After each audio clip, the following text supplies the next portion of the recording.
I'm going to do the car loan spreadsheet for section 4D now. I've already picked out a car over here. It's a Hyundai Sonata and the sales price was $9,995, so I'm going to enter that in right here.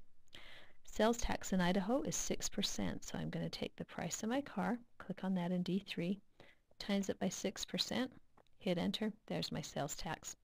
Down payment, you can put anything you want. I'm going to pretend I just had $500 for a down payment, not much.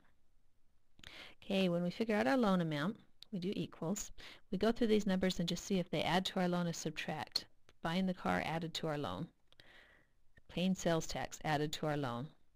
This down payment, however, subtracts from our loan. So we're going to take D3 plus D4 minus D5. That'll give us our loan amount, how much we actually need to borrow.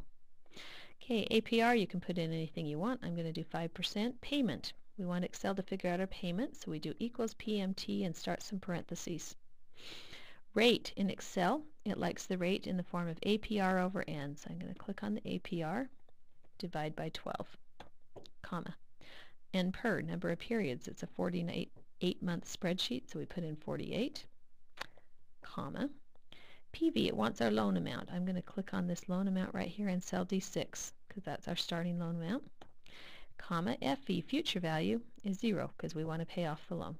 And we're going to ignore type, end your parentheses, hit enter. Now this came out negative because it's money I have to pay to the bank. I want it to be positive so that the spreadsheet will work. So I'm going to go back in here and put a little negative sign right before the PMT, and that'll just fudge it so that it gives me the same amount but it's positive, so it'll work in the spreadsheet. To find total interest, we just figure out our total payments and subtract out the part that went to the car. So our total payments would be each monthly payment, which is in D8, times 48, because that's how many payments we make. If we subtract off the loan amount here in D6, whatever's left, hit enter, is the amount of interest we pay on the car. Okay, moving down to fill in the spreadsheet. Our beginning balance was our loan amount. So equals, click on our loan amount, enter. Month 1, we have to pay some interest, equals. We're going to pay interest on that loan amount, so I click on it over here. And we're going to times it by our interest rate, which comes up here in D7. Now, that interest rate, when we drag around, we don't want that to change, so we hit F4 or Command T or type in some dollar signs to lock that rate in. Now, this would give us a whole year's worth of interest. We just want 1 month's worth, so we're going to divide that by 12, and that's our interest payment for the first month. To find our principal payment, we take our total payment and subtract off what went into interest. So I'm going to take my total payment, click on that, and I'm going to dollar sign it because I don't want that to change throughout the rest of the spreadsheet. I'm going to subtract what I paid in interest this month. And whatever's left is going to go to principal. So I hit enter, and it turns out that month $190.41 went to principal. What that does is that tells you how much your balance goes down by. The interest just goes to the bank. You don't see that anymore. But if I take my old balance in E12 and subtract the part that went to principal in D13, I'm left with the next balance of $9,904.29. Okay, all my formulas should be good now, so I'm going to highlight these 3 boxes, get it to the skinny plus, and I'm going to drag to the bottom of the spreadsheet all 48 lines. And it should give me a balance of 0 at the end if I've paid off my loan. Right there, and I got a 0, so everything's good.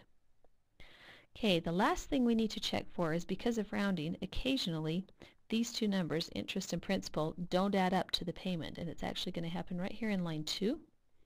If you take 41.27 and you add 191.21, you end up with 232.48 instead of 232.47. It's a rounding error. And so what the bank does is they round your payment to the nearest cent, and it causes your balance at the end to be off by a few pennies. They just adjust on your last payment. So to make that rounding work, we go up here to our payment formula, and I'm going to click right after that equal sign, and we're going to tell it to round. So R-O-U-N-D, round, equals round, start with some parentheses. We're going to round that whole payment amount. We're going to come to the end, comma, we're going to round it to 2 decimal places, because we want to round it to the nearest penny. We end the parentheses there, and we hit enter. Now it doesn't change a thing right here. It still looks like 232.47, but if you notice, down here it's adjusted these so that they will all add up. And if we go down to the bottom of the spreadsheet, instead of going to 0, we're now 20 cents off. And that's because of rounding. And so your last payment, you would either pay an extra 20 cents, or in this case you'd pay, or sometimes your last payment is a few cents less than the rest of